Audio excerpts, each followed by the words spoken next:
Um, for the most part, you should all be kind of approaching the end of your mix down for this. Which a kind of nominal time for mixing. This is our fourth week on it, probably say an average of 2 hours a week, so let's say 7 hours. That's usually how long you might spend mixing a multi-tracked, session like this that doesn't require any additions or any overdubs or anything like that. So you can probably assume that once you get to a point where you're really comfortable with your mixing with your processors, that between 6 and 7 hours for the first track of an album, probably somewhat a nominal kind of mix down. After that, you will have the settings already there for your kicks, your snares, all that sort of stuff. So it's going to speed the whole process up down the line.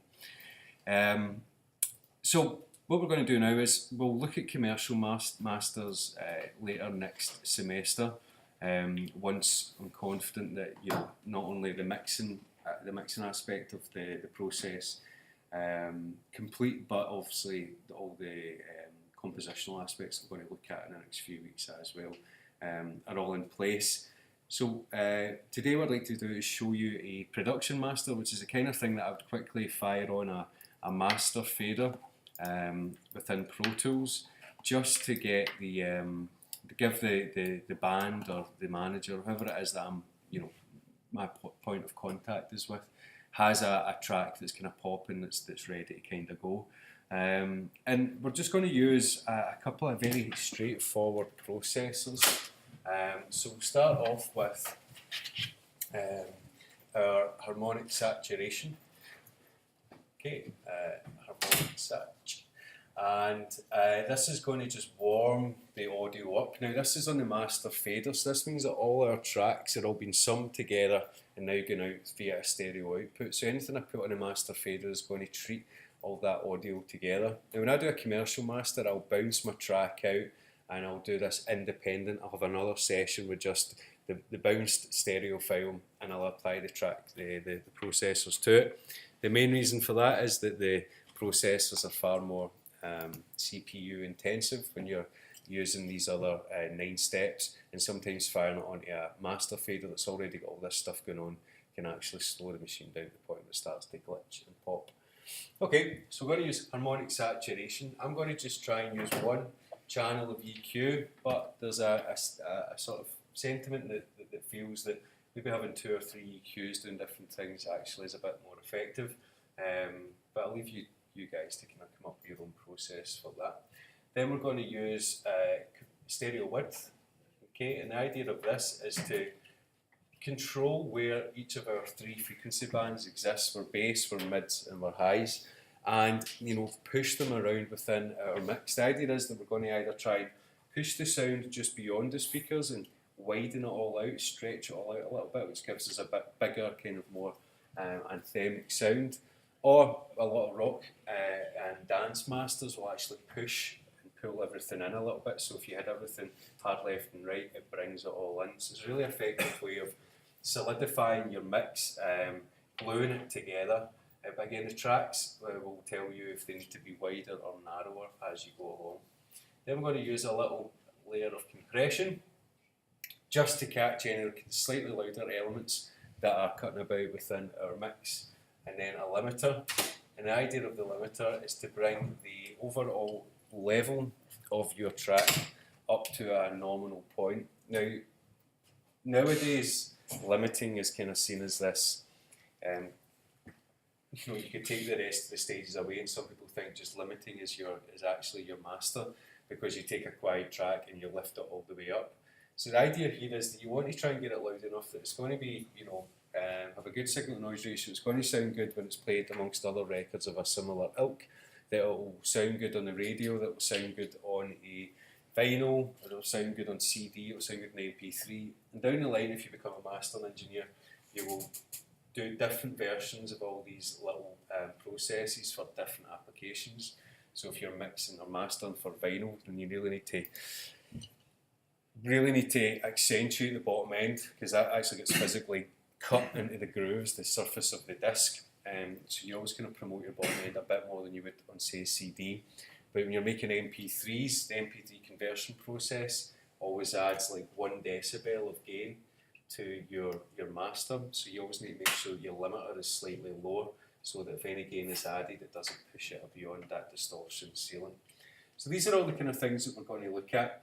Mastering is about packaging the mix in a commercial format. Okay, it's not about loudness, and that's something we really need to understand. The loudness wars over the years show you how much commercial music's changed since the 50s up until modern day. Whereas in the 70s you would have all this headroom because people were using amplifiers going into nice hi-fi speakers. So you would drive the speakers and it would warm the sound up, and you wanted to have that headroom to play with. In the digital age now, what we've got is just this ceiling that everything is crunched up to. If you've ever been unfortunate enough to listen to the Foo Fighters with headphones on, really listen to what's happening there, okay? Foo Fighters are great and all that, everybody's third or fourth favourite band. But they have this, this thing now with keeping up with the Sound City and the series they made of going to different studios. Everybody watched that? It's on like Netflix now. It's really interesting, it's cool.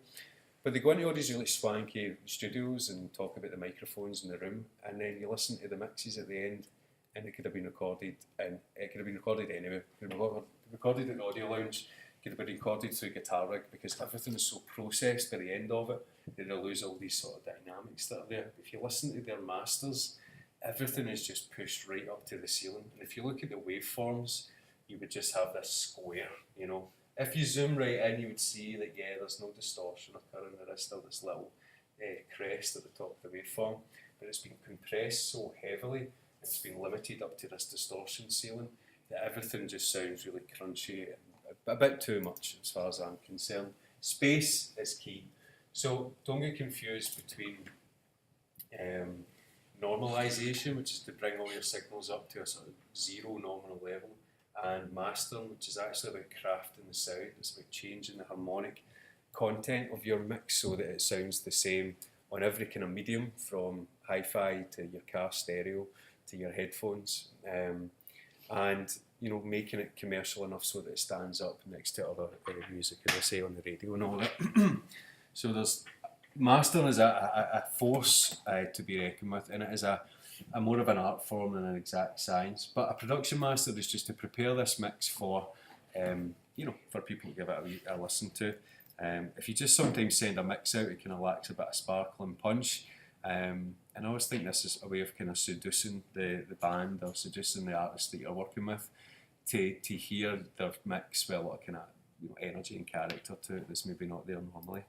Okay, so I'll just very quickly just listen to a wee tiny bit of my mix. I'll just go to this breakdown part, see what's going on.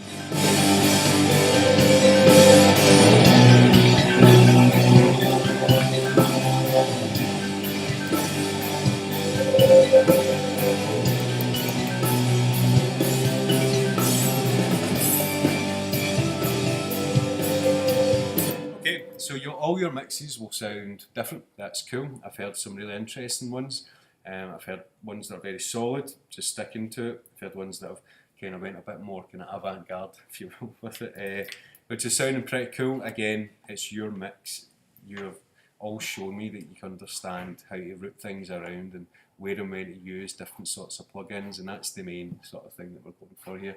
So you can see just from my mix, there isn't that much going on here. I've got intuitive use of my buses. And that's it. Okay, so let's start to bring in our plugins here. So I just go to my master fader. I'm just going to call in all these plugins. So the first one I want to use is to go to harmonic. Now, if you don't have the saturation knob, I've got it on a pen drive, but if you use enhancer, you'll get a very similar kind of sound from it.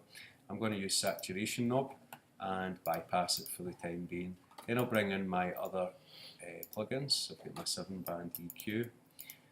I'll have my stereo width, which is a really cool plugin, and it's very intuitive, but how it works is extremely complicated, so thankfully it's got an easy to use sort of interface. Then I'm going to bring in compression,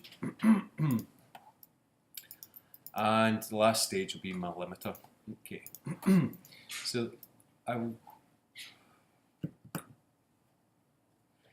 I'll show you just kind of different things, how to use these different processes if you haven't already. The more you use them, the better an idea you're going to have about how it affects the sound. First of all, saturation knob. So this is just very subtle. I don't want to add too much in here. I'm going to keep it neutral, and I'm just going to bring in a tiny little bit of, I'll bring this saturation up a little bit because it does apply a lot of gain and a lot of volume, and increases the amplitude of your signal. So I'm going to be very subtle with it. Now if I go crazy with it,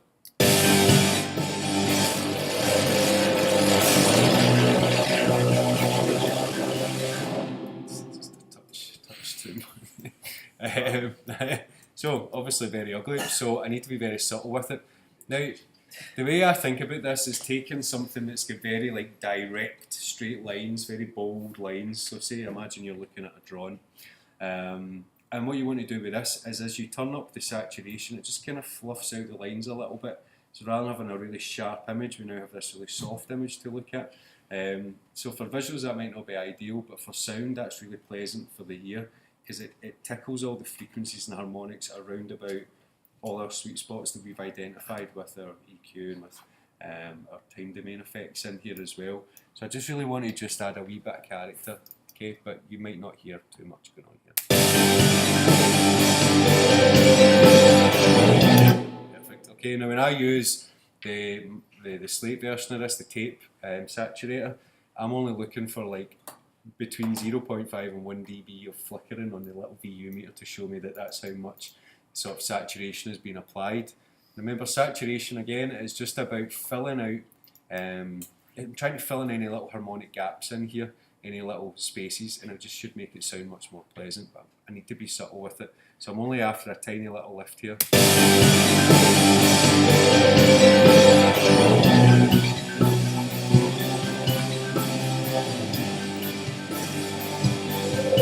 Just here it's kind of got a bit more glue, a bit more fluff around it, just sounding quite nice, and it has lifted the level a wee bit, but I don't have any control over my output here. It's a very basic kind of plugin. So that sounds pretty cool.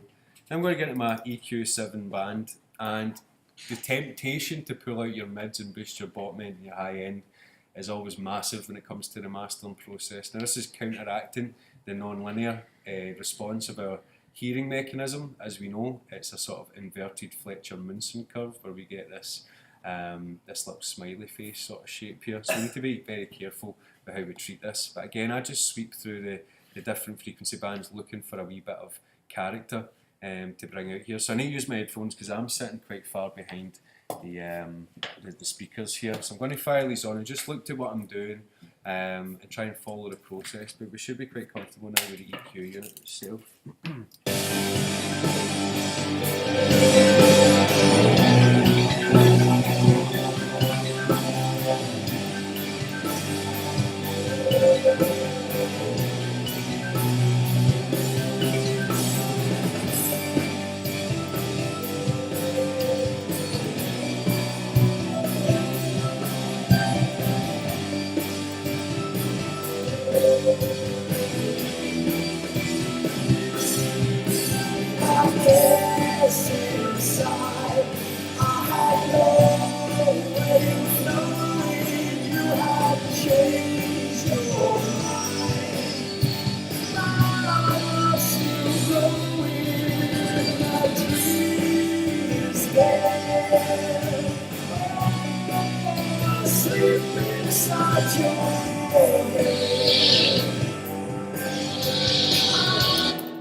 You might not be able to hear too much of what's going on there, but there is a definite increase down on my sub bass, about 60 Hz or so. I've brought up a little bell curve here. I found a little boxiness here that I've just dropped out. Again, not a huge difference, but when I get to my compression and all that later on, this is going to be significant. I just found a wee, what I thought was maybe a kind of something I didn't like in there, but when I dropped it out I realised there was a lot of character sitting at around about 4K. So I've just introduced a little bit and then put a wee high shelf in here as well. It's a very simple looking little curve in here indeed. Let me just view mix. Ryan, see with saturation, would you say it's similar to like vinyl distortion? It's exactly the same, yeah, that's it. So in tape saturation, it's analog saturation, it's harmonic saturation, so you don't really get it with digital stuff unless you add it in or emulate it. You can of course create the effect of it using these emulations, but the natural saturation you would get just from recording to tape or vinyl is you know, unique to those particular things.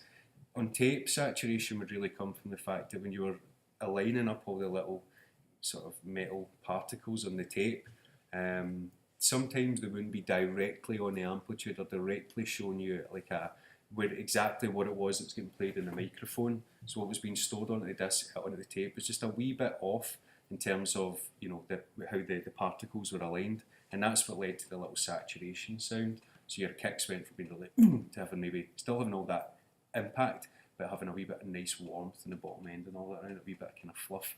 Vinyl, exactly the same. You know, again, even passing signals through old analog circuitry would warm them up, would add saturation to it.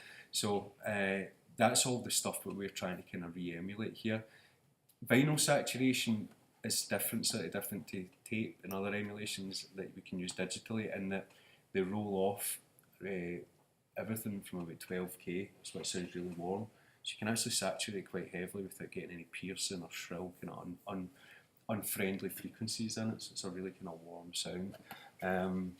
So that's one way of thinking about it. But yeah, you know, even if you've got, that's why people spend a fortune buying these little, you know, valve pre's, so they'll record things and send them out through these little valve preamps, and just to warm them up, then bring them back into Pro Tools. You get a really cool sound.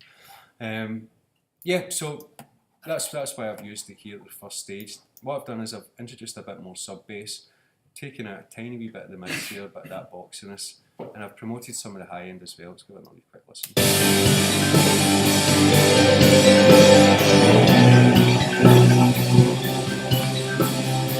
It's starting to shimmer in there, which is sounding pretty cool. It's a big kind of poppy track, so I do want it to be quite bright. I do want it to have plenty of high frequency information in here.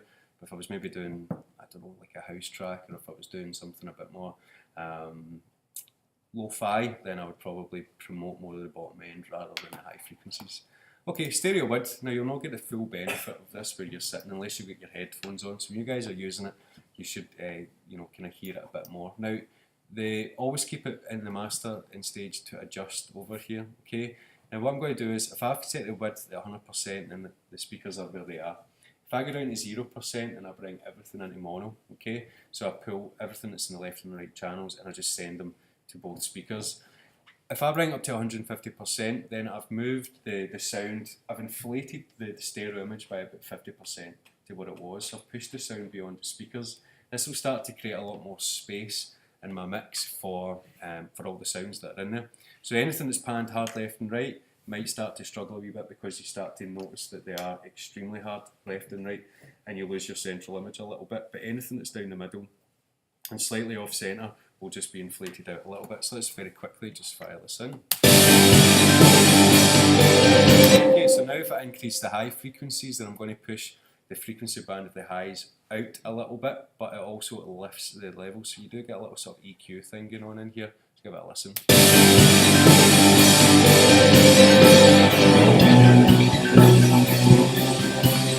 You get that tonally change in there. Okay, cool. So as I drop it down, so I want to be careful. I probably don't want to go above 150, but I'm probably going to kind of play it by ear here. So.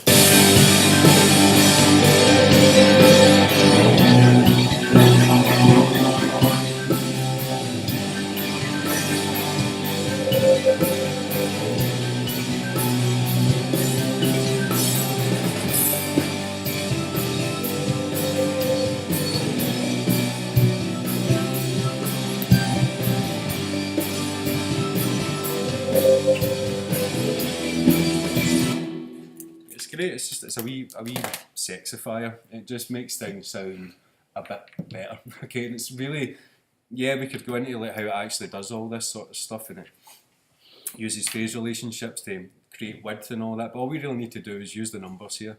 150% is maybe a wee bit too much. I'm going to drop that down to about 137, which I don't know why, but that was a number I settled on when I started using this years ago, and it just always seems to work for me. Again, what I might do if I'm doing like a mix for radio is I want to make it a bit more stereo, because you don't really want to be sitting in the car listening to it, and you know, having this, you're sitting in the driver's seat and there's a signal away over the left hand side. So FM, of course, broadcasts and stereo. So if I'm doing a radio master, I might bring the width down to about 87% and pull everything in. If I'm doing a club master for dance music, then I'll probably have it right down close to mono, of course, because it's probably going to get subbed into mono in the club anyway to get sent from speaker to speaker. Yep. So like each like pop song has like 5 different masters. Oh aye. So as a master engineer, you know, the one thing that you'll give is your master, but then you'll also prepare it for different applications, which is actually the difference between what I say as a professional master engineer and just like a sort of hobbyist or someone that's just bringing the levels up. Would they be the same person that, you know, radio edits when they actually chop the song up? No, generally the mix engineer will give the master engineer tracks without vocals, tracks with other things taken out. So when you send it to, say, the BBC, say they're going to use it in Match of the Day or something like that, they'll have a version of the track that's got just the music and a version of the track that's just the vocals, and then they can cut and edit it in. But the master engineer might be involved at some point to prepare that for the eventual application or the use of it. So yeah, you'll do loads of different things as a master engineer. One of the things I don't offer is the meta tagging. It's just it's messy. It's kind of difficult to get a software that works across the board. So basically I just give the audio back to people and then they can kind of, the meta tagging is of course used for tracking the records and all that. It sales through digital medias and all the rest of it. Okay, cool. What was that? Yep. So I don't want to add any volume here, any loudness to it, so I can use this little trim tool just to pull it down a little bit.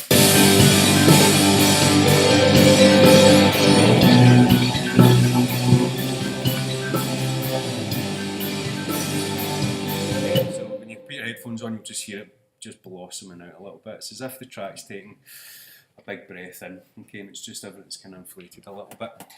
Compression. Let's just use one of these little presets in here. Okay, so if I get into my factory default, I've got all my presets. So I've got things like crush and clean limit and all that sort of stuff. I'm just going to go for gentle limiting, okay, and give it a wee look and see what it sets my settings at. So I've got a really hard ratio, but I've got a really high threshold, okay, so the compressor's basically touching in here. I'm going to bring that way down. Basically what I'll do is I'll just do my own one here. Factory default. So I'm only looking here for a tiny little gain reduction, 1 to 3 decibels tops. I don't want to kill the dynamics too much, I just want to control them. Okay, so as I always do, attack and release.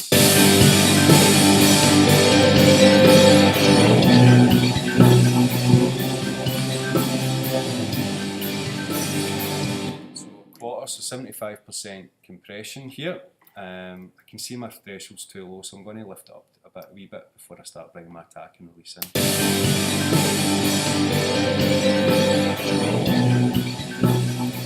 Okay, cool.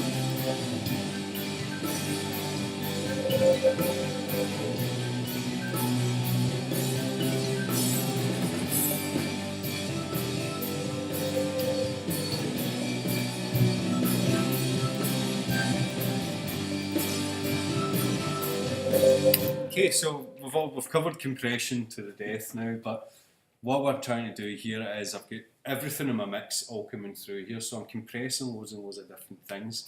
I always compare this to how I compress maybe like a guitar bus with maybe 3 or 4 guitars getting sent to it.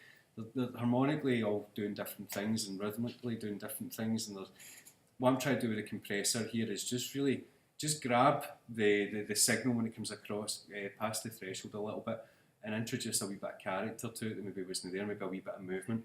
The compressor maybe holds on to the track and then lets it go, and that gives it this kind of nice sort of pumping action, this nice sound, and that's very popular, of course, in modern music. If you listen to Katy Perry for whatever reason, might influence you to do that. There's no headroom, there's no dynamic range, there is nothing in that track. It's just crushed up to the ceiling. And like the kicks and the vocals and the synths, everything's got a sort of same level. But you'll notice that every time there's like a really loud kick gets hit or a really loud vocal, the track ducks down a wee bit. That's the compressor coming into play and trying to kind of hold on to it. So if you don't get your settings right, your track starts to sort of pulse up and down. Too much compression leads to distortion like this. Okay, feel it ducking out there?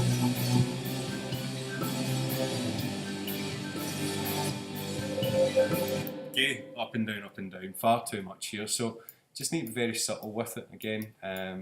Longer releases in your master compressor will actually lead to that pumping thing going on, because imagine that's how long the compressor's sitting on the track, the signal before it lets go of it. So it's all about timing here. Now when we do the commercial master, I'll show you how I use numbers to figure out what the best release time should be. Okay, so I'm just going to set my attack first.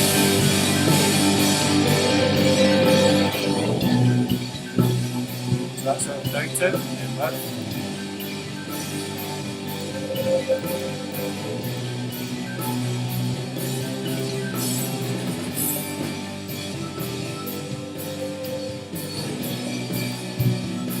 You need to be careful because my attack there was so quick that I was starting to cut off the kick and the snare, and they were starting to become really messy and kind of muddy in the mix there. So I've increased my attack just to make sure that I've given the compressor time to let the kick drum and the snares through.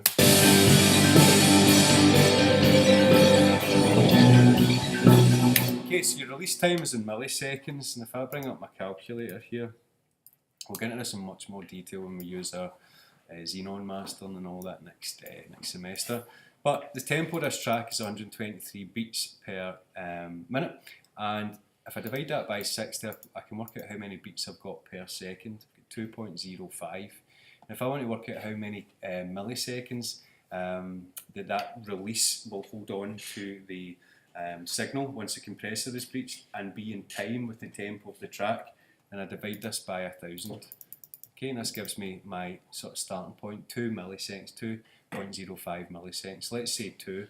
This means that any multiple of 2 should be mathematically related to the tempo of this track. And if you listen to, well, this is a really obvious example of this. If you listen, anybody listen to My Morning Jacket or Jim James, anything like that, kind of cool, kind of punky, or the new stuff anyway, kind of punky, rockabilly kind of sounds, but with loads and loads of distortion. The master is really weird when you listen to it. Okay, it sounds very unnatural. You hit the crash cymbal, they're not going and lasting for the whole length of it. The compressor cuts in and actually kind of attenuates it, so it goes, and you get this really kind of pumping sound because the compressor's opening and closing, while this cymbal sound is just constantly in the background here. If anybody uses sidechains, it's a very similar vibe that's going on here, okay? You need to time it so it becomes in time with the track. So any multiple of 2, quite luckily here, will actually work. So 2, 4, 8, 16, 32, that type of thing. So I'm currently at 22. So I'm going to drop my release down to 16, give or take, give it a wee listen. Take up to 32. That much. You can see when I got to about 25, 26 there, it was just killing the dynamics. So I'm just going to take it back to 16 and leave it where it is. Okay, but there are much better units for using that are more effective. Okay, and the knee here is how aggressive do I want it to be. I don't want it to be very aggressive, so I'm going to increase the knee. And if you look here, it just softens the attack portion of my signal here.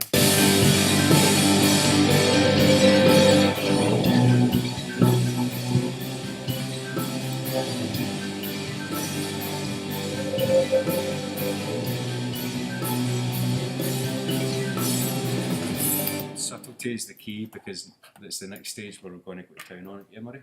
What's the difference between sidechain on this and like on Ableton you can choose like a certain track and like a certain Yep. on that it's just your frequencies, is there a sort of certain band?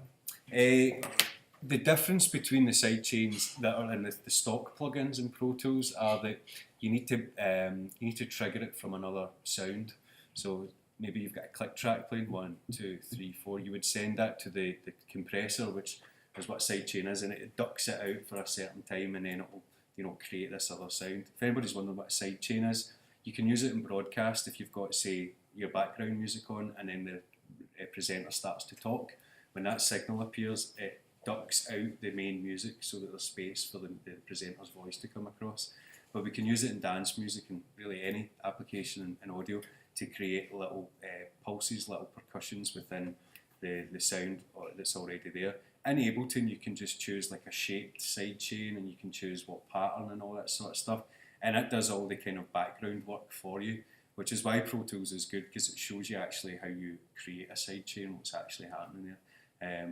But they're all using compression, and generally speaking, the frequency responses that are getting changed will be part of the unit that you're using, so it's a bit too unique to that particular module or whatever it is you're using for me to totally explain it.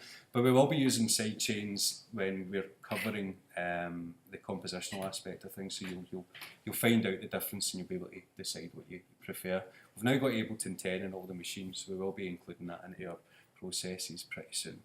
If I can just very quickly just run through this last little bit. Maximum is my limiter. It is a compressor, a type of compressor, but you've got fewer settings to play about with here. The ceiling here is me telling this unit how loud can I make this signal. And if I set it to 0, I've effectively said there is no ceiling. So what I'm trying to do with the signal here is lift the volume of it up, the loudness of it up, lift the signal level of the overall mix. And if I don't set a ceiling on it, then I can just keep lifting it up. It gets to that distortion ceiling, and of course it starts to clip. If I set my ceiling to 0.1, then I can never get louder than minus 0.1 dB. So I set my ceiling for my signal just slightly underneath where the distortion would occur. So as I bring all the audio up to meet this particular level, it will stop at 0.1 dB or minus 0.1 dB. Now that's okay, because that allows me to stop it clipping, so it means that from a loudness point of view, I would never be able to send a signal that would be loud enough to maybe blow my speaker or anything like that. But from a mix point of view, it's really problematic, because if I set my ceiling there and I bring all the audio up to it, then I'm crushing all that audio against that ceiling. That now warps and distorts the sound of it, and it makes it sound really ugly. So it maybe doesn't get louder, but it just loses all its harmonic content and starts to become degraded. So that can be a huge problem. So the way I work my limiter is I always set my ceiling to 0.1. And as I pull the threshold down, keep an eye on a little master meter here, you'll see that come up to meet this 0.1 ceiling that I've set. When I get it there, I want my headroom and my master to bounce between about 0 and 6. That's how not only is my mix good, but I've got a really kind of controlled dynamics into my master here. So you'll see what I'm talking about when I bring it in here. Let's do this.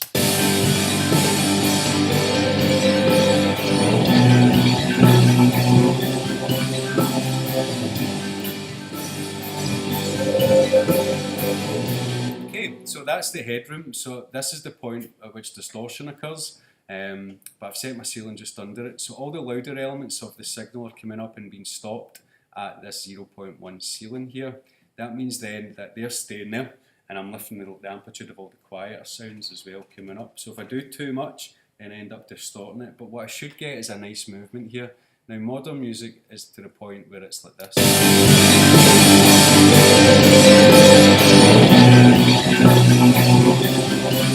Zero headroom, zero dynamics within there. Everything's just crushed right up. But you can hear that sounds terrible, so it's really distorted. So with your master, please don't be seduced to go right up to your ceiling. There is no more volume there, you're not making it louder, you're just destroying your mix. So 0 and 6 headroom here.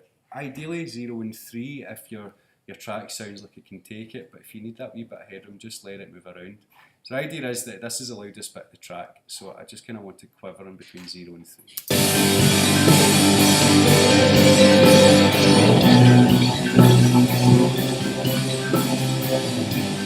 If I go back to a quieter bit in the track,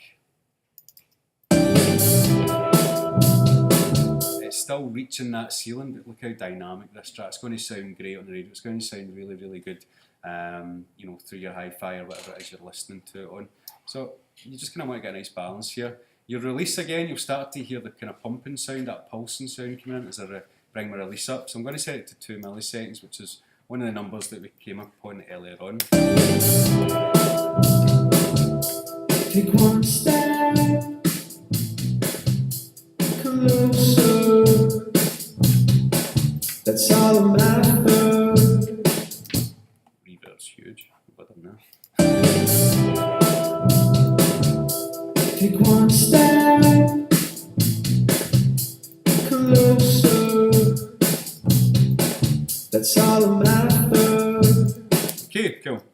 This isn't a mixed thing, but there could be an issue there that I might need to put back in your dress. Anyway, so now I've got this limiter, so just be subtle with it. I'm not looking for these tracks to be pure loud as anything, just that they're nice and controlled.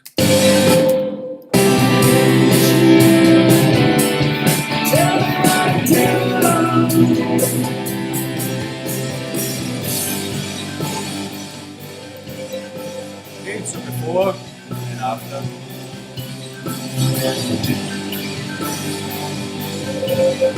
Okay, give that to your artist and they go, cool, that sounds really good. If you give it just a mix, then they might start, I don't know, being like, oh, I could change this, I could change that, because they're not getting an idea of how it's going to actually sound once you get a proper master on it.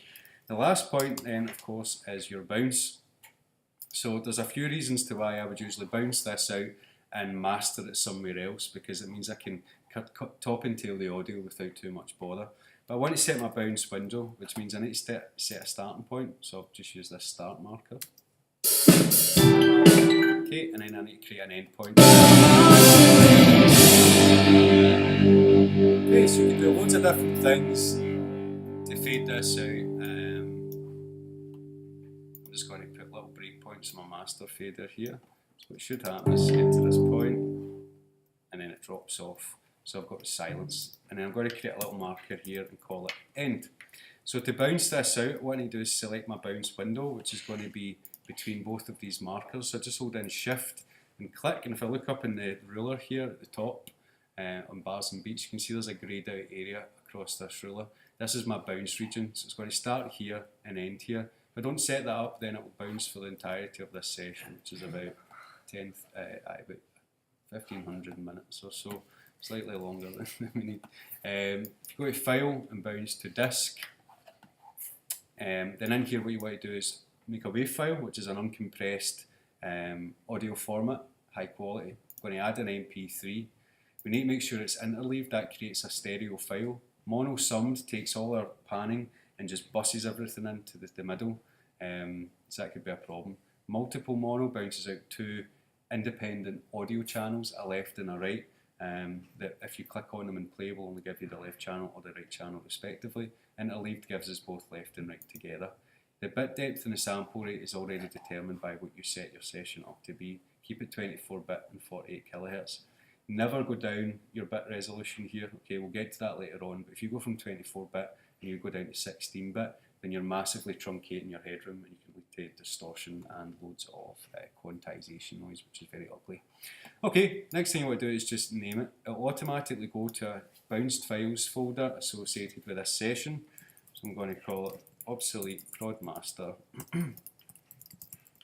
1 and do it offline. So we'll just do it real time, click OK for the MP3, and it's doing it at about 3 times the speed. If you don't do it offline, you'll listen to it once more and it'll bounce it in real time. It's worth doing for your final kind of bounce down. Once you do that, it'll appear in the session folder that you've created in a folder called bounced files.